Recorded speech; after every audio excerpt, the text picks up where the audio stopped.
Cette capsule pédagogique réalisée par la Table régionale des conseillers pédagogiques en art de l'île de Montréal fait partie d'une série portant sur l'évaluation des apprentissages. Le but de cette vidéo est d'harmoniser notre vision globale de l'évaluation et de répondre aux questions les plus fréquentes. Avec quels critères doit-on évaluer les 3 compétences? Quelle est la place de la progression des apprentissages? Cette vidéo apportera des réponses à vos questions. Les 3 compétences que nous devons évaluer en musique sont inventer des pièces vocales ou instrumentales, interpréter des pièces musicales, apprécier des œuvres musicales, ses réalisations et celles de ses camarades. La compétence inventer permet à l'élève de développer sa créativité tout en se familiarisant avec les savoirs essentiels.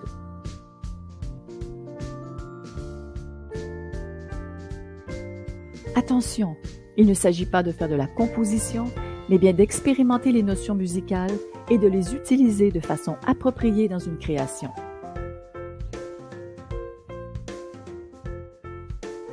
La compétence 2, interpréter des pièces musicales, permet à l'élève d'exprimer et de communiquer des idées, des sentiments, des émotions et des sensations en utilisant le langage musical et les règles de la musique d'ensemble.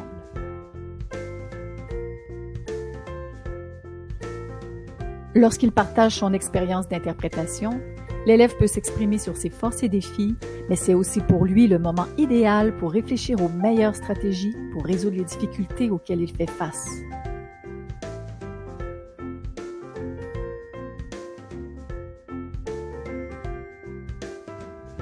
La compétence 3, apprécier des œuvres musicales, permet à l'élève de découvrir des œuvres variées et de les situer dans le temps.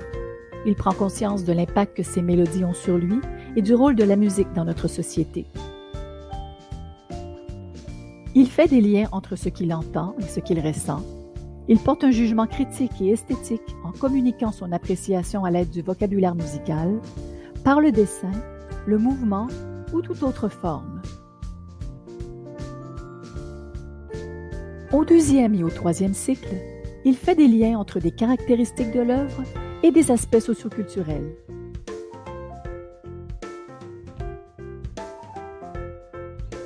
Pour s'assurer de planifier des activités appropriées pour chaque niveau, il est important de s'arrimer à la progression des apprentissages qui est élaborée directement à partir du programme de formation de l'École québécoise. La première partie est constituée des connaissances, tandis que la seconde porte sur l'utilisation de ces connaissances. Elle est élaborée à partir des composantes de chaque compétence et indique ce qui doit être enseigné à chaque cycle.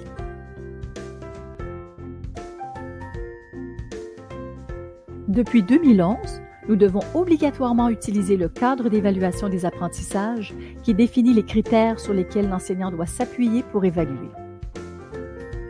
Le cadre d'évaluation jumelle les compétences inventées et interprétées pour lesquelles il propose 5 critères d'évaluation.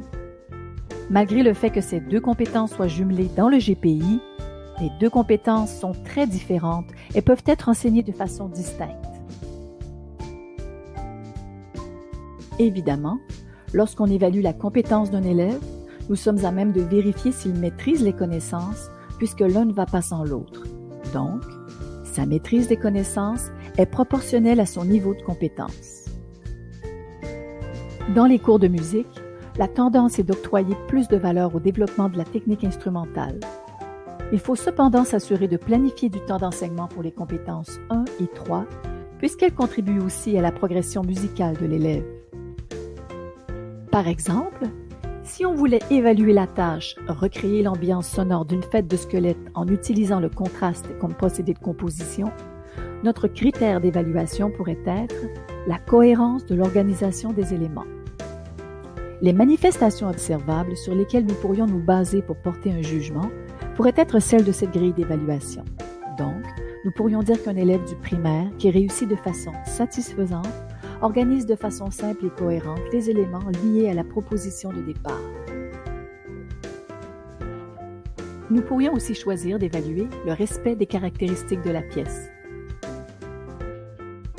Pour ce critère, les questions que nous pourrions nous poser pour évaluer l'élève pourraient être: dans sa création, l'élève a-t-il choisi des éléments musicaux qui correspondent au caractère expressif que nécessite cette proposition de création?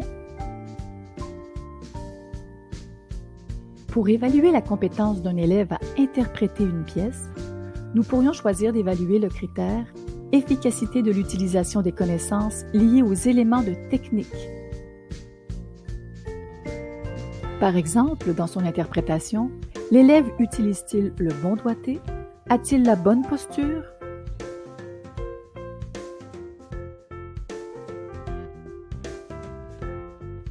Nous pourrions aussi choisir d'évaluer le critère cohérence de l'organisation des éléments. Lorsqu'il joue la pièce, l'élève enchaîne-t-il les phrases musicales correctement? Fait-il les reprises lorsque nécessaire? Semble-t-il comprendre comment suivre la partition? Pour la troisième compétence, apprécier des œuvres musicales, le seul critère d'évaluation est la pertinence de l'appréciation. Par exemple, pour évaluer la pertinence d'une appréciation, l'enseignant pourrait observer si l'élève fait des liens entre les émotions ressenties et les moyens sonores entendus ou s'il peut reconnaître un procédé de composition. Évidemment, l'élève doit faire ses observations en utilisant le vocabulaire musical approprié. Au deuxième et au troisième cycle, on pourrait approfondir les aspects socioculturels et demander aux élèves de porter leur attention sur des éléments qui leur permettent de situer la musique dans le temps et dans différentes cultures. Il est important de planifier les pauses réflexives au cours du processus d'apprentissage, et ce, dans les 3 compétences. Il faut permettre à l'élève de faire le point sur ce qu'il vient d'apprendre et lui permettre de prendre conscience de la manière dont il apprend. L'élève peut ainsi comprendre les étapes importantes de sa démarche, poser un regard sur ce qu'il a ressenti pendant les activités et découvrir ses stratégies d'apprentissage. Cependant, la justesse du retour réflexif doit faire l'objet d'une rétroaction avec l'élève, mais ne doit pas être considérée dans les résultats communiqués au bulletin. Le retour réflexif peut prendre plusieurs formes et ne prend pas nécessairement beaucoup de temps. On peut le faire en grand groupe à l'oral, on peut utiliser un journal de bord, faire des échanges en équipe, utiliser des pictogrammes. Il n'y a pas de limite aux formes que peuvent prendre ces retours. À quel moment doit-on évaluer? Tout au long de l'année. Puisque l'évaluation est d'abord et avant tout une prise d'information et d'interprétation, elle est intégrée à l'apprentissage. Même si les compétences ne sont pas toutes communiquées au bulletin, il est important de garder des traces de chacune d'elles et ce, en quantité suffisante, tout au long du parcours de l'élève. Depuis 2011, l'instruction annuelle du ministère de l'Éducation permet d'assouplir la loi pour certaines matières. Donc, en musique, il est possible de ne pas communiquer de résultats à la première ou à la deuxième étape.